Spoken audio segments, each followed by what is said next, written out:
Hare Krishna, everyone. Thank you for having me back. Good evening. We'll start with Mangalacharan and then we'll get into the chapter. Mama Gyantimirandasya Gyananjana Shalakaya Chakshurunmilitam Yena Tasmai Shri Guruve Namaha Shri Chaitanya Manobishtam Stapitam Yena Bhutale Swayam Rupa Gadamayam Dadati Swapadantikam Vandeham Shri Guru Shri Yata Padakamalam Shri Guru Vaishnavamscha Shri Rupam Sagrajatam Sahagana Raghunatam Vitam Tam Sajivam Sadvaitam Sarvadutam Parijana Sahitam Krishna Chaitanya Devam Shri Radha Krishna Padhan Sahagana Lalita Shri Vishakam Visamscha He Krishna Karuna Sindhu Dinabandhu Jagatpate Gopesha Gopika Kanta Radha Kanta Namostate Tapta Kanchana Gaurangi Radhe Vrindavaneshwari Vrishabhanu Sute Devi Pranamami Hari Priye Panchakalpa Tarubhishcha Kripa Sindhu Bevacha Patitanam Pavanebhyo Vaishnavebhyo Namo Namaha Shri Krishna Chaitanya Prabhu Nityananda Shri Advaita Gadadhar Shivasadi Gaura Bhaktavrinda Hare Krishna Krishna Krishna Hare Hare Hare Rama Rama Rama Hare Hare. So, as the regulars here are aware, you are now on chapter 16 of the 8th canto. Dharmendra Prabhu, just remind me, what do you do in the alternating weeks? You read through all the verses and purports, is that right? Yes, on Tuesday we don't read through the purports, which is Right. why we get a guest speaker, but we read the Sanskrit verses and the translation on Tuesdays. Translation. And you do that as a collective. We have some people that do the Sanskrit verses themselves because obviously they're more attuned to, Okay. and then everyone that joins reads from the translation. Okay. So if everybody, as many people as possible, put on their cameras, it helps me and it'll help you feel more engaged as well.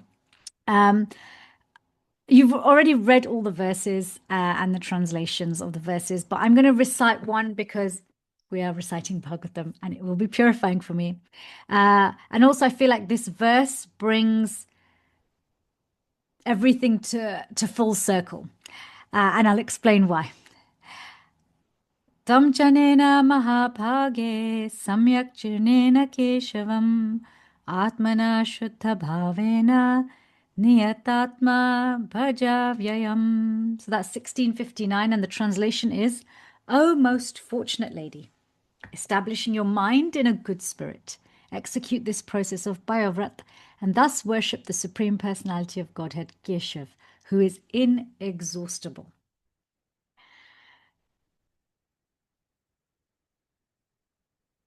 By the 8th canto, I think everybody's pretty much figured out that Srila Prabhupada packs a lot in to every chapter, every purport, and he also revisits certain themes.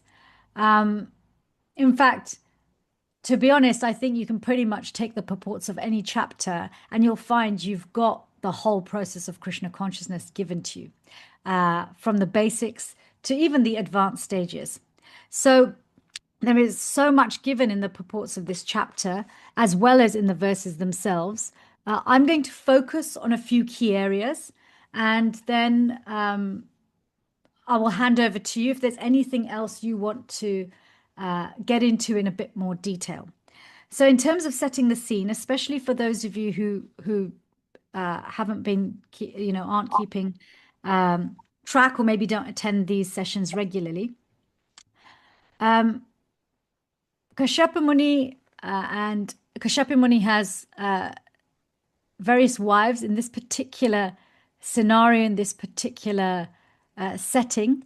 We're brought to a setting where the fight between the demons and the demigods has occurred, and Bali Maharaj has overtaken control of the heavenly planets and basically all three worlds but because he is a demon, he's of the demon race. Indra is no longer the king of the demigods. Now, Aditi is the mother of the demigods. Kashyapa has many, many children. Uh, and they're all, in terms of their work that they do, the type of nature they have, whether they have devotion, don't have devotion. Some of them are demons, some of the demigods. So Kashyapamuni is the father of Hiranyaksha and Hiranyakashipu. He is also the father of the demigods. And as you'll see later on in this canto, he is also the father of Vamanadev, the Supreme Personality of Godhead himself. And through the pastimes of Kashyapamuni and his wives, we actually see how really it's the mentality at the time of conception that really results in the offspring. And actually, our mentality, even outside of conception, our mentality generally is the seat and the seed for what happens in our lives. We see this in the third canto with Brahma's creation. Everything that Brahma creates is born of a particular mentality he has. And we see this in our lives. Everything we have in our physical life is born from our subtle body, the mind, intelligence, and false ego. So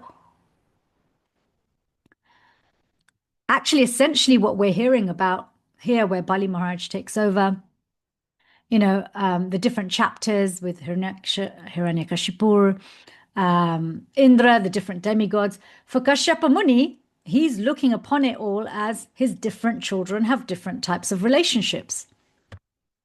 Sometimes they're fighting, sometimes they're getting along, and in between, caught in the midst of that, there's himself as the father and Aditi or Diti as the mothers.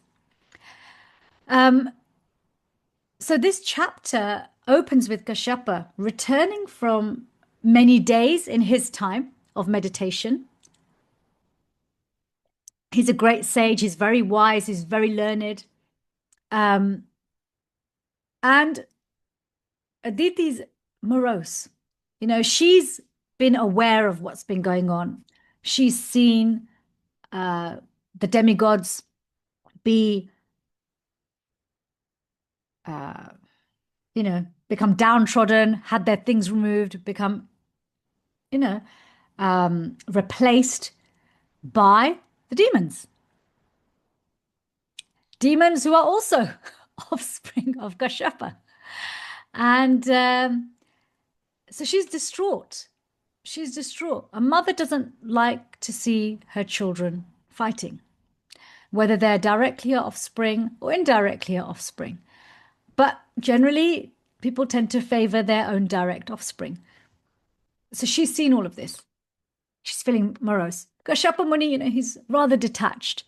And what does detachment mean? He can get on with doing what he needs to do. He's a Prajapati, which is creation, but he can also detach from that and absorb himself in his devotional activities. So he's come back after, in the verses, what's described as many days, but in the summary is described as many years. And I think that may just be whether you're looking at it in terms of demigod time or human time. For us, there is many days would be many, many years. So he spent a long time in meditation. He comes back and all this has happened. And so she's very morose. And she receives him well, but he can see from her face, her actions are wonderful. She's received me properly, dutifully, but she's morose.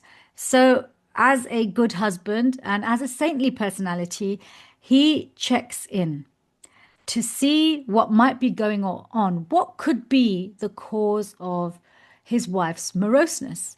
Well, he's made good arrangements.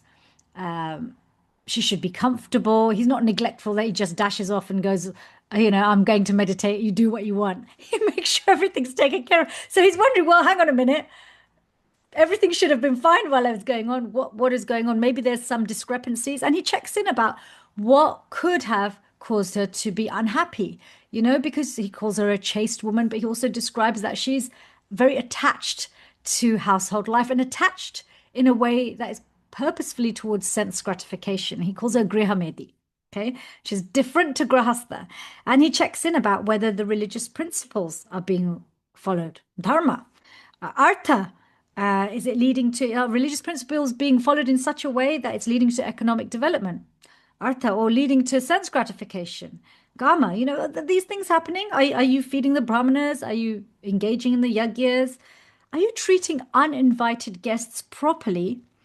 Or are you too attached to your own relatives? So he uses this phrase, Grehamedi, really to make a distinction now. And it also helps us to see how this chapter and their conversation evolves. He's insinuating that your moroseness indicates, the fact that you're morose, despite having everything at your disposal, means there's still some level of you're attached to just gratifying your senses. So there's almost a checking in and a reading the pulse, measuring where things are at. Because as well as being her husband, he's also a spiritual master and also her spiritual master. Okay. So because she's accepted him in that role and she turns to him in that way. Spiritual master has to be accepted. It's not just a designation like a job role. There is that element, but even if somebody has a job role, you have to accept their authority. So he's reading the pulse of the situation. Why is she miserable? And the fact that she's miserable means it must be something really to do with sense gratification, because when it comes to transcendental emotions, they don't make you morose like this. But this one thing I wanted to highlight here is there's a lot in the opening verses to give us guidance as grahasthas. Okay, most people are grahasthas or aiming to be grahasthas, may start off as grahamedi, but want to develop as grahasthas. Grahastha ashram, turn household life into the life of a yogi. This is how Srila Prabhupada describes it. That actually, when all of these activities, dharma, artha, kama, lead to not just moksha, but lead to bhakti, then one's life becomes like the life of a yogi. It has the same results, even if externally one is living just like a regular, grahastha according to Vedic principles. So this one thing I wanted to highlight here was this phrase that Kashyapa Muni uses to find out whether she's been neglecting uninvited guests.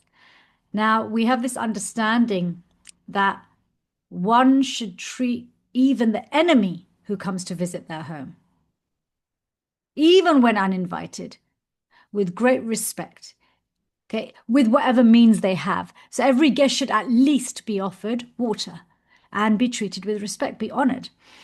But the reason he gives that uninvited guest might be neglected is out of, were you too attached to your own relatives that you couldn't look after your own guest? Again, this brings up this attachment.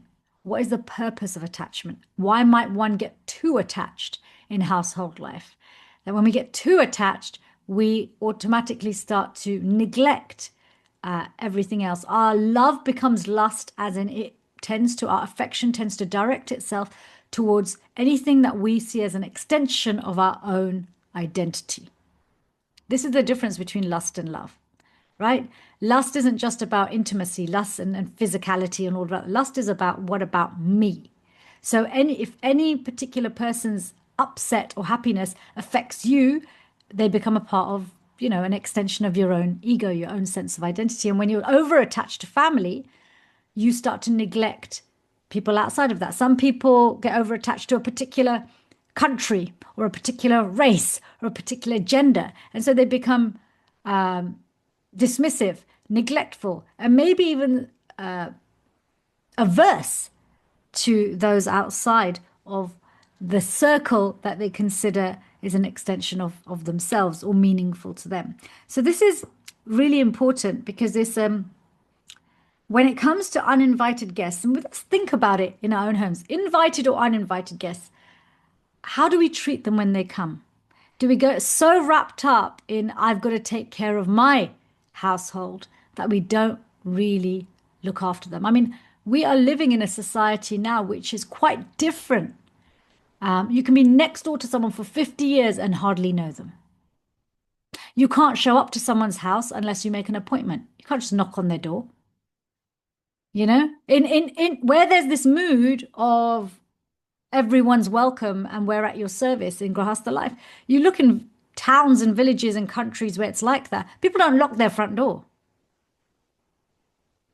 People just walk in. And even if the house is unattended, people don't mind because they know that the person walking in will take care of their house. This is community. This is the spirit of community. But probably that idea is sending shudders down your spine for some of you thinking, oh my God, if I left my front door unlocked, who knows who'll come in? What'll happen? How much will I lose? So, but this kind of culture isn't created by one person. Culture is created by collective consciousness and lots of people having similar consciousness, similar thinking, then similar words, then similar behaviors, then similar, which become similar habits, which then become your character and also the culture. So this is what Prabhupada's given us. He's given us the foundation to create a community who are like-minded, where we can feel safe popping in and out of each other's houses, knowing that I know I'm safe in your hands and you know you're safe in my hands, right? But if I got you all to do a show of hands of how many of you know your direct next door neighbor well, very few of you would be able to say yes. And out of the few of you who say yes, if I asked you, can you just go into your neighbor's house whenever you feel like it, I think even less would say yes. Okay. In fact, it's become such that people can't even visit their siblings or parents without checking in. Unexpected, right? We've lost this culture because we live in a great culture of mistrust, and we see that a sign of society becoming over attached to their families as just extensions of their false ego is families are becoming more and more and more nuclear and smaller and divided, because people are finding it burdensome to open their hearts because they're completely reliant on just the false ego on serving others. When we don't have access to our spiritual strength, to the strength and love of the parampara and Krishna, then we only have our own karma and our own abilities to depend on. And so it makes us miserly because it always makes us feel like we're going to run out. So this point, I found it very poignant and something that requires meditation. Are you so attached to your relatives that you neglected uninvited guests?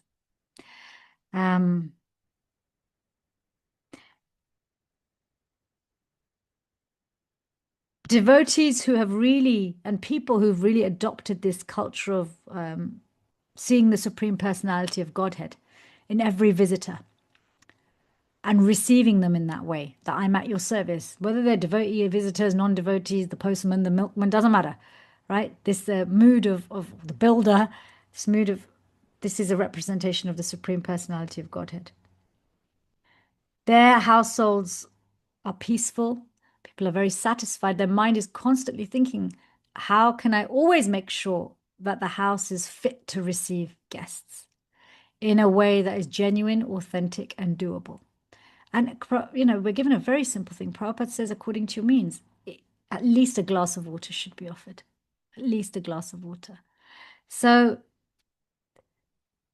please, just as grahastas, it's a very simple thing, but it has a very powerful impact. Imagine we can distribute so much prasad. It doesn't have to be a lot. Have some cookies or laddus or maha sweets or something that you can offer. So after he asks his questions, she reassures him. She says, no, I'm doing everything correctly. Don't worry. The guests are taken care of. The brahmanas are taken care of. Worship is going on properly. I'm taking care of religious principles.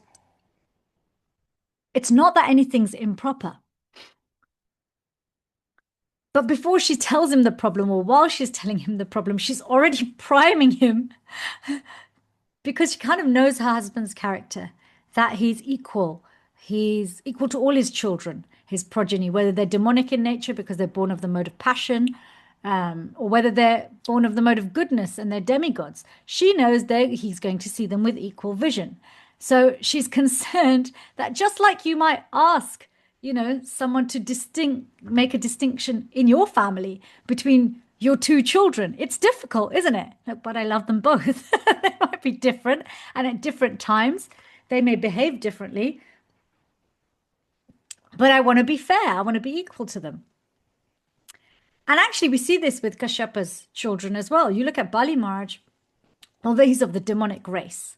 Okay, in one sense, even if those who aren't directly born from Kashyapa, they have some relationship with him because he's the Prajapati, right? He's the original kind of progenitor of a particular lineage. So Bali Maharaj actually ends up being very devotional in the end anyway, even though he's taken over everything that the demigods have usually controlled. So she's already priming him, saying, she petitions him, you're this equipoised person who will be equal to all your children, no matter what they're like. But the Supreme Personality of Godhead, he particularly favors his devotee. And we hear this in the Bhagavad Gita when Krishna says, my devotee is never vanquished, right? And he goes on actually in the Bhagavatam to the Rashomuni saying that actually my pure devotees live in me and I live in them. And they think of no one but me and I think of no one but them. So it fits with what Krishna talks about, that although he's equal to everybody, his love is felt more depending on someone's degree of surrender. There is still an equality there. It's now down to each individual how much they exercise their free will to access that love. And so this is felt like special favor because one is actually engaging in the relationship. It's like a family who have 10 children and they say dinner's going to be served at 6 o'clock every single night. Now, some children will feel very full because they come every single night, 6 o'clock, and they eat. They'll feel full in terms of being nourished with the meal. They'll feel full in their relationship with the parents because they know they show up every night at 6 o'clock. Then there'll be those who do it sometimes. So they'll be a bit full. They'll have some relationship with the parents. And then you've got those, they'll never show up. And they may even complain, you don't treat us equally. I feel disconnected from you. I'm so hungry. And the parents saying, well, hang on a minute. This is always here for you. This is always at the same time every day. You just don't come.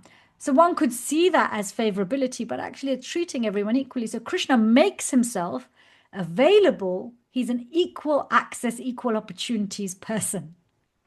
But do we take up that access and opportunity? So she's petitioning Kashyapa Muni, like, be a bit more like the Supreme Personality of Godhead. Favor, favor those who are more devotional. And she says to him, please, can you just regain our kingdom and protect our son, Indra? Look what's going on. I'm morose. I can't bear to see my child. Kashyapa Muni finds this amusing. Not because it's a great joke, but in amazement. He's amazed at how at every turn, how the illusory energy binds people, deludes people. And this time he's looking at it through the eyes of how illusory energy has used affection to confuse someone. Okay, has used affection to create this attitude of enemies and friends, even for a mother.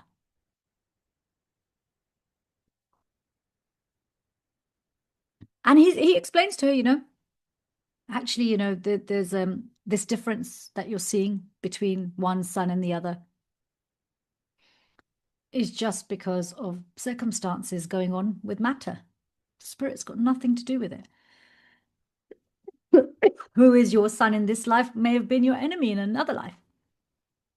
Who you have affection or aversion to is completely the overpowering illusory energy. And actually, Srila Prabhupada comments that these are personalities in the heavenly planets. And he says that everywhere you go in the material world, the only problem that's there that you'll find, and that is the difference between the material and the spiritual, is that in the material world, there is forgetfulness of our real identity. And our whole identity is based on the illusory energy. And therefore, people are either friend or enemy, based on how much we identify with the illusory energy, based on whether we are bound to them by affection or bound to them by aversion. So in 2 verses, he, in a very short space of time, he assesses where she's at, tests the water to see if she's ready to accept the conclusion, and the direct answer straight away that, just change your vision. Is he really your dear son? Or is it just because you have affection for him as your son, that's why you see him that way? Did he ever really belong to you? Who has he been for you in the past, and who will he be? Who will these demigods be for you in the future? So he also reads, and this is what the spiritual master does. The spiritual master also tests. Where is the student at? What are they ready to hear? But he sees that, she's not so ready really to give up the false identification with the material body, not just yet. She's too bound by her affection. She still is very distressed, and she has a strong desire that her demigod children be protected by their father. So he actually does what Srila Prabhupada calls a Jagat Guru, a real guru. A real guru does is, even when someone comes to them for a solution, they don't see themselves as the problem solver, because what can one person do? They direct them. This is what Jagat Guru does, directs the person seeking help to a process that they can engage in, with a motivation that they can connect with, which is connected to the Supreme Personality of Godhead, which leads them to the Supreme Personality of Godhead. And so this is why this whole chapter is called the Payo-vrata method of worship. Okay, he introduces her to this 12 days of engaging in the 9 processes of devotional service. He says, listen, all of these things you've been doing, because she's already engaging in religious activity. It's not that she's unfamiliar with it. That's why he literally gives her a list of things to do, which involves all 9 processes of devotional service, which involves giving prasad, which involves so many different things, deity worship, chanting mantras. These 9 processes are there in these 12 days. He gives her a list because she knows how to do these things. But what he's done is he has redirected her to asking for help from the Supreme Personality of Godhead. He said, do these things now, but don't do them as a grihamedi, to have just a good life as a grahastha, as a householder, but make this grahastha ashram. Go to the Supreme Personality of Godhead. He is, and this is what Sukadev Goswami says in answer to Parikshit Maharaj, when he asks what is the best thing for all people at all times, especially one who is about to die. Sukadev Goswami says, well, first of all, approach the Supreme Personality of Godhead, whether you have desires, whether you have no desires, or whether you want to merge. Chant the holy names of the Lord. This mantra is suitable for those who have desires, who have no desires, and those who want liberation. Okay, those who are satisfied in themselves. So he gives her this conclusion that what you've come to me for, I can't give you. And he sees an opportunity. Here is someone who's distressed. Here is someone who is desirous. And there's 4 types of people who approach the Supreme Personality of Godhead. Those who come out of knowledge, those who come for out of inquisitiveness, those who come out of distress, and those who come to acquire something. So he reads this. He reads the pulse of the situation. He reads her motivation, and he connects with that motivation. Okay, so he says, yeah, use these 9 processes of devotional service. Spend the next 12 days. He gives her great detail, and he's able to give it to her because she actually says, I accept you as my spiritual master. Advise me what to do. Advise me what to do. And Kashyapa Muni is bona fide. Srila Prabhupada uses this phrase that he's bona fide. Firstly, because we see he leads her directly to Krishna, and doesn't try to just set about solving these problems himself, because it's not about solving the temporary problem. He can do that. He can go have a chat with his kids, go console the demigods, go start a fight. He could do so many things. He could say, I'm your father. What do you think you're doing? You've got to listen to me. He could get involved, but he didn't. He saw this as a great opportunity for my wife to let go of this mentality of affection based on illusory energy and actually realize the difference between spirit and matter, because she hasn't yet.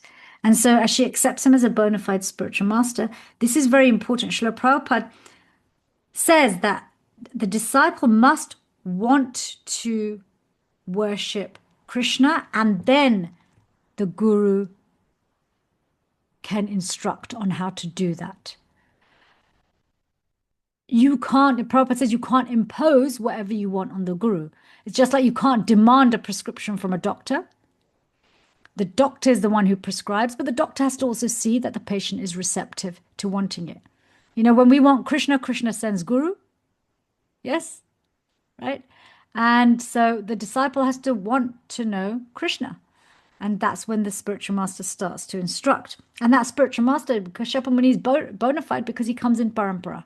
He's learned everything from his own spiritual master and also his grandfather, Brahma, who's taught him this Payo-vrata process of worship. But what parampara ensures is that the same process is handed down. It's like keeping the traditions of an artisanal process. Okay, you look at, for example, blacksmiths, silversmiths, people who make deities, people who have a craft, people who have recipes. I've got a recipe handed down by my great grandmother.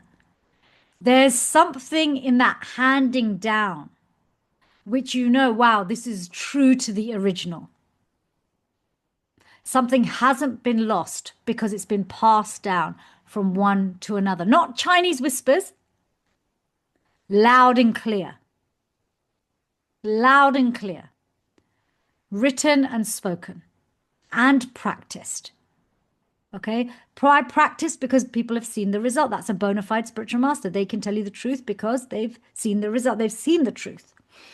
So there's a great empowerment in the process because it's coming in parampara. It's carrying the blessings, the accuracy, and the authenticity of being closely connected with the original source, which is actually Krishna himself. And so Srila Prabhupada talks about how when we receive mantras and devotional processes outside of the parampara from spiritual masters who are not bona fide, there is little effect. There is little effect because those mantras and those processes haven't been empowered with the blessings and authenticity and accuracy and bhakti of the parampara. This is really important to remember because the 9 processes of devotional service, they're available everywhere. People foolishly think that by just doing it, they will get the same result. There is a big difference between medication that's prescribed and medication that's just bought off the internet. It's a big difference between medical advice that's given by an authorized person and, medical advice given by ChatGPT and Dr. Google. What's the difference? When something's prescribed, there's a vetting system to ensure that the quality is there in what's being prescribed.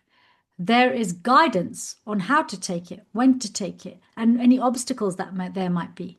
This is exactly what happens with the devotional service. Okay, there's a parampara means that there's always a vetting system of Guru Sadhu Shastra. So we know nothing's untouched and it's not mixed. There's a vetting system of the teacher. The teacher's also seeing that the prescription is given and received in a way that is palatable for the disciple.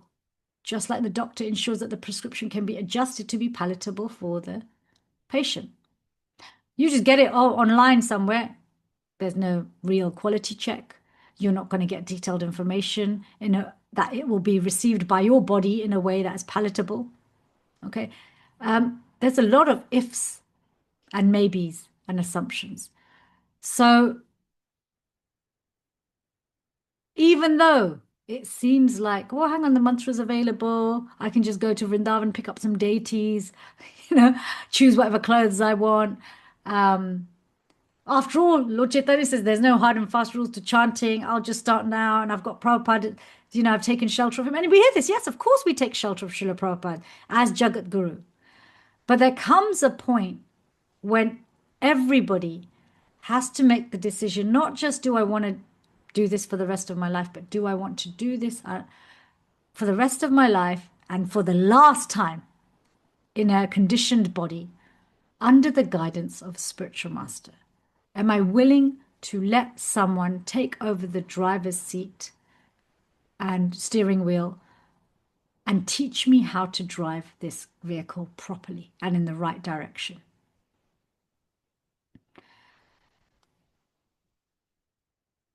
Do not underestimate the importance of diksha and shiksha in this world of easily accessible knowledge and process. The same knowledge, when blessed by the spiritual master, comes alive and leads to a significant change. When just processed by ourselves, it may have little and maybe the wrong effect. In the first canto, when Vyasadeva asks Narad Muni about his previous life and how he became Narad Muni, one of the things that Narad Muni points out is that when one surrenders to Guru, this is what initiation really is. It's surrender. It's not a new name and beads that have been chanted on.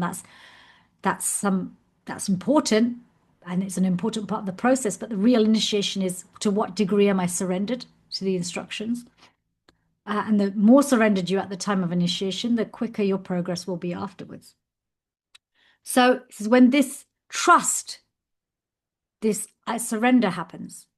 There is a quick and significant change in the circumstances of the individual. And this is what Narad Muni experienced, because he'd surrendered to the sages who came to his home very soon afterwards. He lost his mother. He saw that as it was a significant change. He was just a little boy. But because he'd heard submissively, he was able to then action what his teachers had given him. So this chapter's got a lot in there for us as householders. If you're a householder, you can turn your home into an ashram. You turn your home into a temple. You can turn your conversations into transcendentally transformative conversations. They may still be about the bricks and mortar and the bills and the children. But when approached in such a way that, how can this all be done in a way that glorifies the Supreme Personality of Godhead, in a way that allows us to execute the 9 processes of devotional service? Because Srila Prabhupada points out that actually this Payo-vrata process is available to everyone every day. This is how we've set up the society. Deity worship, prasadam distribution, Bhagavad Katha, Guru Seva, taking initiation, spending money. Kashyapa Muni says, give up the miserly habit of not spending money and spend money on the Supreme Personality of Godhead. Buy nice, opulent things to feed the Lord. Right? So Prabhupada's given us such an easy way to make every household a temple, to make every household an ashram, to make those things that can bind us to this world become the ropes that free us. This is Shuddh Sattva. Srila Prabhupada explains, ignorance, passion, goodness are there. But we can't just rely on goodness, because goodness sometimes gets beaten by passion and ignorance, especially in the world that we live in. So we must come to the Shuddh Sattva platform, and that's really done by changing our motive. Who is everything that I'm doing directed to? Who is it done for? And so actually having a wise personality in the household like Kashyapa Muni, it doesn't matter who that person is. And if it's all of you in the household, even better. Having a wise person who, when they're asked for help, it's not that they dismiss and go, oh, sorry, I can't help you, or this is just Maya, why are you getting me involved in this conversation? They're able to hear you with compassion. He heard her with compassion. He read her pulse. He read the room. He read where she was at. And he gave her an answer which elevated her consciousness in a way that was doable for her, but also addressed her needs. And which in turn ended up elevating her motive. And as you then see in the next chapters, they become the kind of household where the Supreme Personality of Godhead himself wants to take birth. Right? So when we feel that, oh, my family really aren't very Krishna conscious, maybe some of you live in households like that where you're the only devotee or the main devotee, and you feel like, oh, the odds are stacked against me. I'm not the main person in the kitchen, or I only pay the bills, or I'm the youngest and nobody listens to me. Find where your family or what the person you're speaking to is motivated by, and use that as a stepping stone to the next stage of elevating their consciousness. That is exactly what Kashyapa Muni did. Because everyone can be directed to Krishna somehow.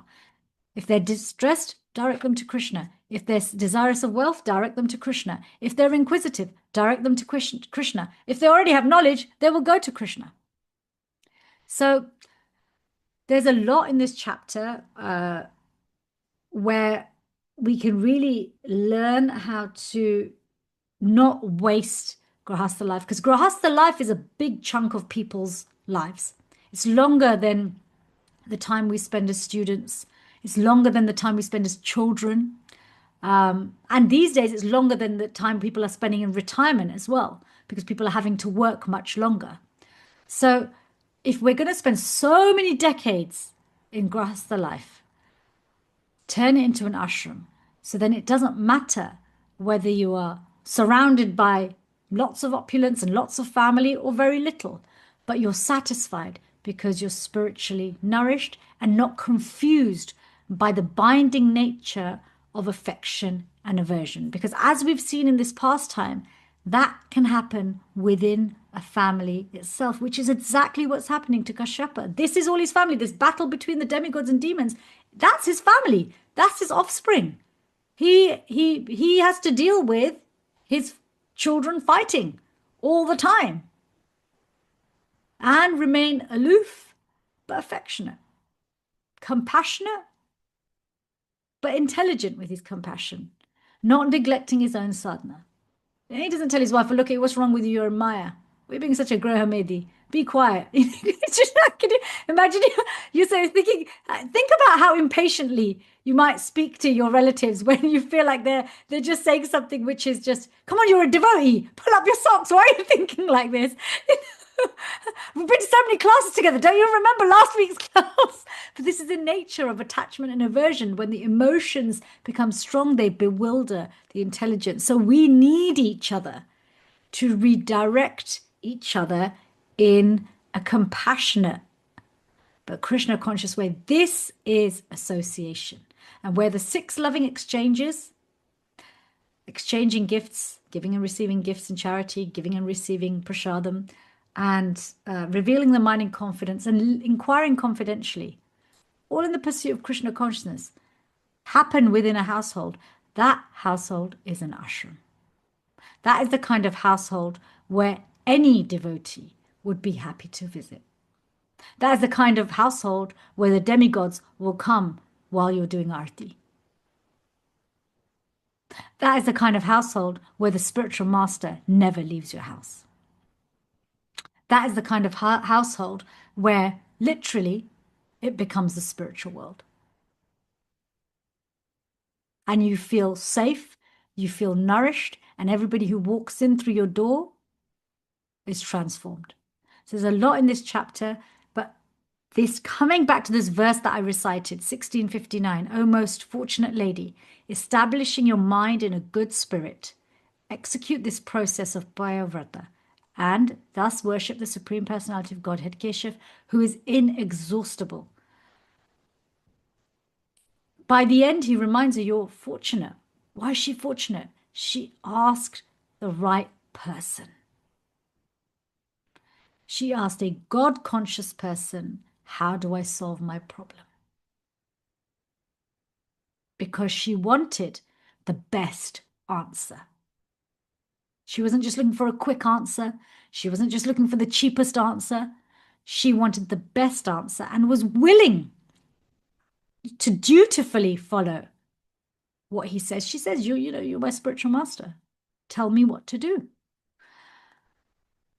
And so he calls her most fortunate lady. And he says, establish your mind in a good spirit. This is so important because approaching anything with a morose mind, she was morose when he first approached her. He was more, his thing was, you're morose. Yes, fine, you've worshipped me nicely, you've welcomed me, but you're morose. Why are you doing it with such a saru face? Like, what's going on? Right? What's going Moroseness, when our mind is a negative place, do you think it's going to attract auspiciousness? Do we think the Vedic mantras are going to slip out of our mouth when our mind is morose? Do you think the Supreme Personality of God is going, oh, that looks like a nice place to go? No. Saying, be happy, be in a good spirit, be in a good spirit, be positive, and do this. Don't be like, oh my God, here we go, 12 days of austerity, I have to be celibate, got to feed the Brahmins, I've got to cook loads, I've got to spend my money. So if you're morose about it, you're not going to, don't be resentful. Don't be morose. Be happy, be good spirited, do this wholeheartedly. So whenever we do austerity, be wholehearted about it, be present, be happy, right? Krishna is approaching us when we invite him. But how are we going to receive him? Oh, Krishna. Oh, this is so hard. Oh, Krishna, why do you make this so hard? This is so terrible. Please make my life. It's more like, okay, I know you're distressed, but like, kind of depressing to be around. When you cheer up a bit. You've got this process. You're calling me. I'm here. Now what? Well, tell me what you want me to do. So this is really important. Establish your mind in a good spirit. A mind which is in low spirits is not a comfortable place for us to be, nor a comfortable place for Krishna to be. And he says, in good spirits, execute this process. This is what it means to be wholehearted. Wholehearted means we know austerity comes, but we also know there's pleasure with it. We are wholehearted about experiencing the pain of the austerity as well as the pleasure of the gifts. This way, austerity doesn't feel so painful, right? Think about people who have got a goal. Their goal is very clear in their mind, like athletes. Athletes do so much training. The austerity they go through, I wouldn't ever do it. Why? Because the goal that they have is not my goal. If their goal meant something to me, then the austerity of, training so much, following a strict diet, waking up so early to push your body so hard for so many hours a day, neglecting your friends, family, those would seem fine if our goals were aligned. But because I don't have that goal, I'm never going to do that wholeheartedly. So the austerity nor the benefit, neither of them are going to feel doable. So he's saying be in a good spirit because you know what you want. You now have a process, and the austerity will actually give you some pleasure. You feel good when you do austerity that is in the pursuit of your goal. Not only is it tolerable, but you kind of feel good about it. You feel good about it. The pain feels like pleasure. You exercise and it's painful and you know why there's pain. You know that pain is going to lead to growth tomorrow morning. You kind of enjoy that. But, oh, that was a good workout. My legs hurt or my arms hurt or, something like that. So this mindset, be in a good spirit. And remember, Keshav is inexhaustible. There is no end to what he can give you. He's not going to run out. Be happy. There's no if here.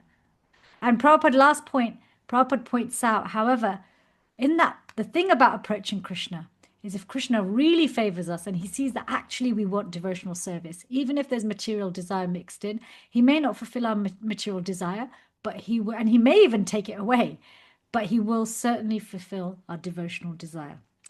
I know you're supposed to stop at 9. I'm happy to go a few minutes over if anybody has any questions. As long as Dharmendra Prabhu, you are happy to continue keeping the Zoom open for a little longer. We're fine. Thank you very much, Mataji. Okay. That was so great. I mean, we can go on for so long, to be honest. So thank you very much. Thank you. I'm sure you were talking to me directly in that in your messages. So I'm talking to myself too, right? My mouth is closest to my ear. I'll have to listen to this several times, I believe. So if anyone has any questions, please do raise your hands. Either put your picture on or virtual hands will be fine.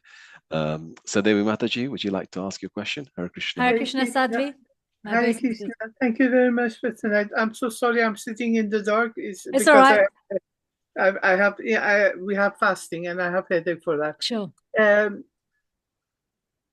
Is it wrong to think that timing also has very important effect in one's spiritual life? I give you an example, little on myself. I'm so sorry, I have pain. Take your time, it's okay. I have been seeker all my life.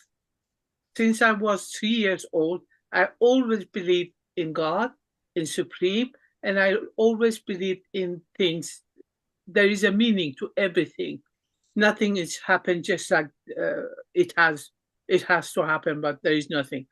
I always believed that there is a meaning behind everything. And I was always asking the real question, are you there? Who are you? And it took me a war to make me to flee from the country, to come to the Sweden where I'm living. And it took me to have many difficulties, but still, I still was seeker. Just so you know, I have dyslexia and I have not gone to school at all. Mm-hmm. So, but one day, when my children have been adults and for themselves, living for themselves, then I get the lead to Bhagavad Gita as it is, in a place that I would never in my life thought I would like to go, but I went because I got led to it. So first, when I got this book, then I learned, you know what, you can read if you choose. This is I got from Prabhupada. You have to talk to Goddess Saraswati. Ask her, please her, pray to her. You will learn to read. And I did it. Amazing. It took me 2 years when I took the book and I started reading. It was not very quickly, but still I started reading. And I started so much so that I got again lead to another thing and another thing, all which is Prabhupada's book. But this happened when I was well over 50. Mm-hmm. But I have been seeker all my life. So I understand the meaning that we say, yes, but you need to go through karma. You have to pay karma first before you get that. I understand that. But still, there was things that happened that it seems to me that it was not timely. It was not time for me to do that. Now is the time for me to do that. Is it possible that it is that, or I am totally wrong? Of course, I'm totally wrong. Please help me to understand that. Thank you. Thank you for your beautiful question. Krishna is time. Time's a force. Bhagavatam also teaches us that time is the smallest particle. So time is a person, time is a force, and time is also a particle. There are many aspects to time. You are right. There is a time for everything. But because time is ultimately the Supreme Personality of Godhead, there's only one thing that can control time. There's only one thing that time bends for, and that's bhakti. So whilst on the surface it seems like people have to burn off a certain amount of karma or achieve a certain amount of pious activities,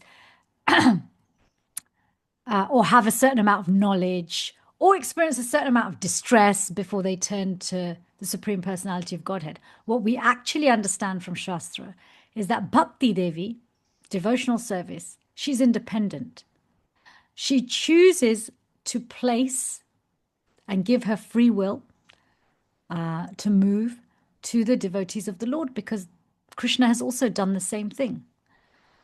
And when a devotee of the Lord causelessly wants to bestow devotional service on us,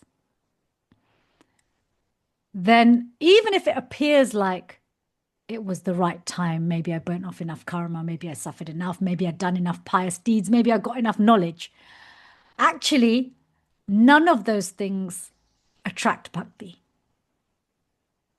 What attracts bhakti into the heart of the devotee is the causeless mercy of a Vaishnava.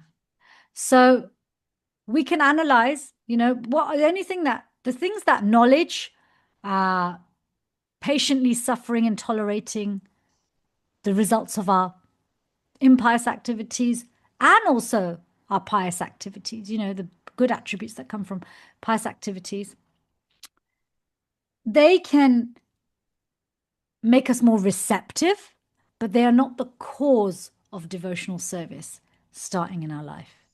That is a gift from the Vaishnavas. But there is something there which can look like it's about timing. But that time, remember, it's Krishna. And that time comes to fruition at the mercy of a devotee, because Krishna is led by his devotee.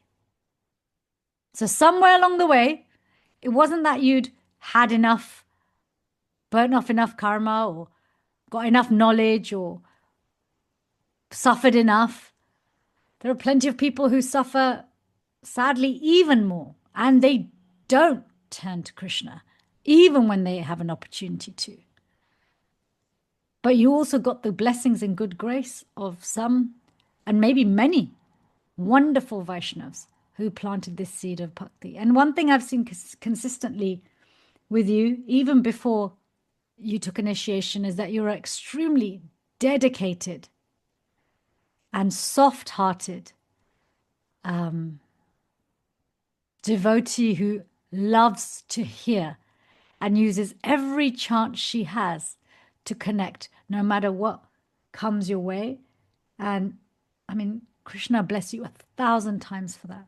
You are most fortunate, because it is extremely rare.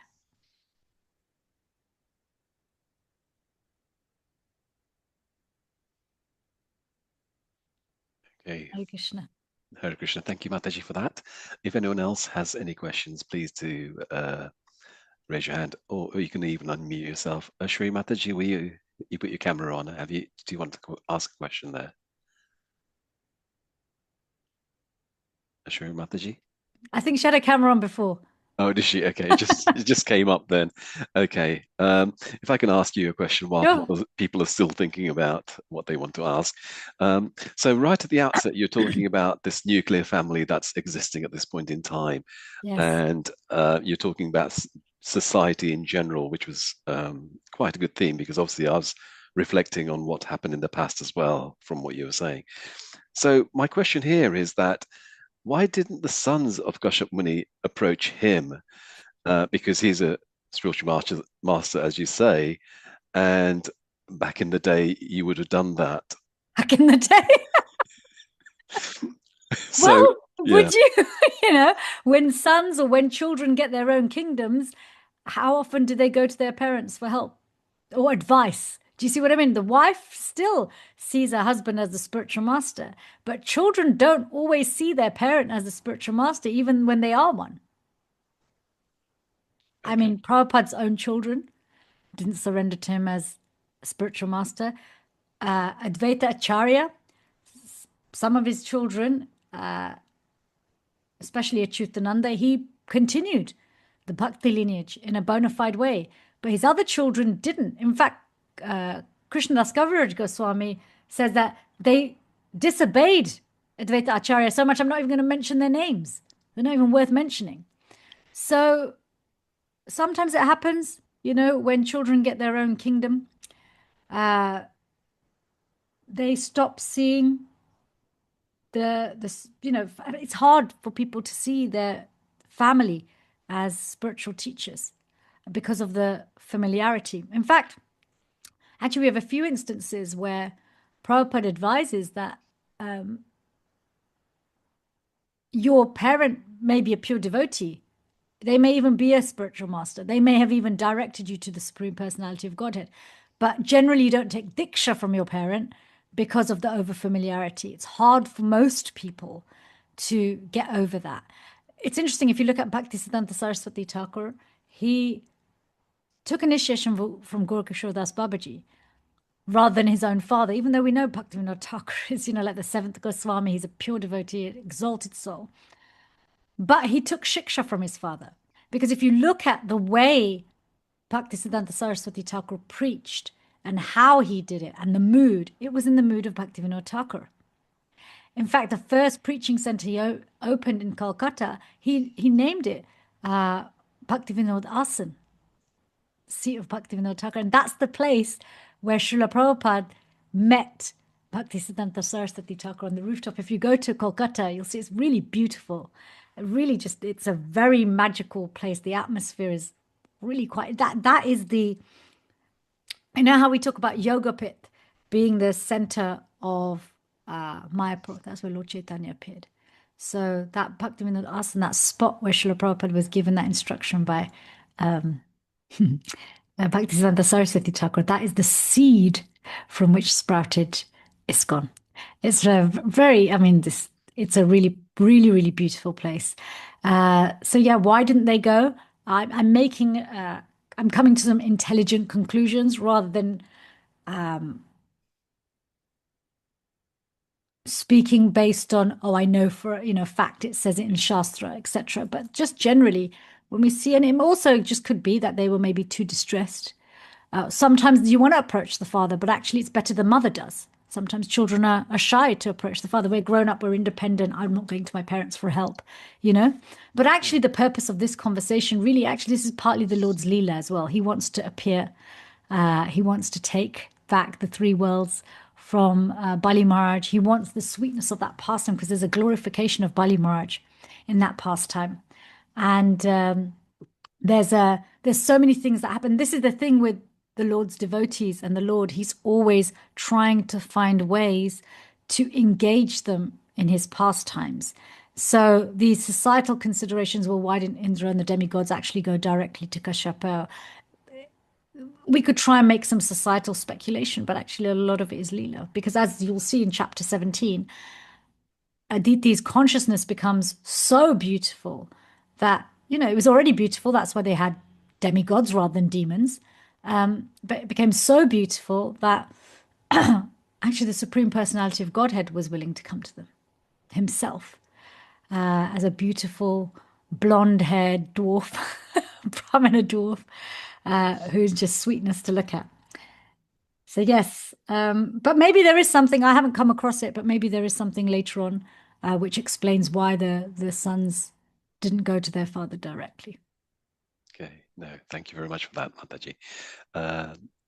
It seems that your class was fantastic and no one has any further questions. That's all right. That's okay. I know it's also late. It's 9:10 and sure. Devotees may be wanting to go to bed and wake up early. So thank you so much for having me. It's my pleasure as always. I'll see you soon. Hare Krishna.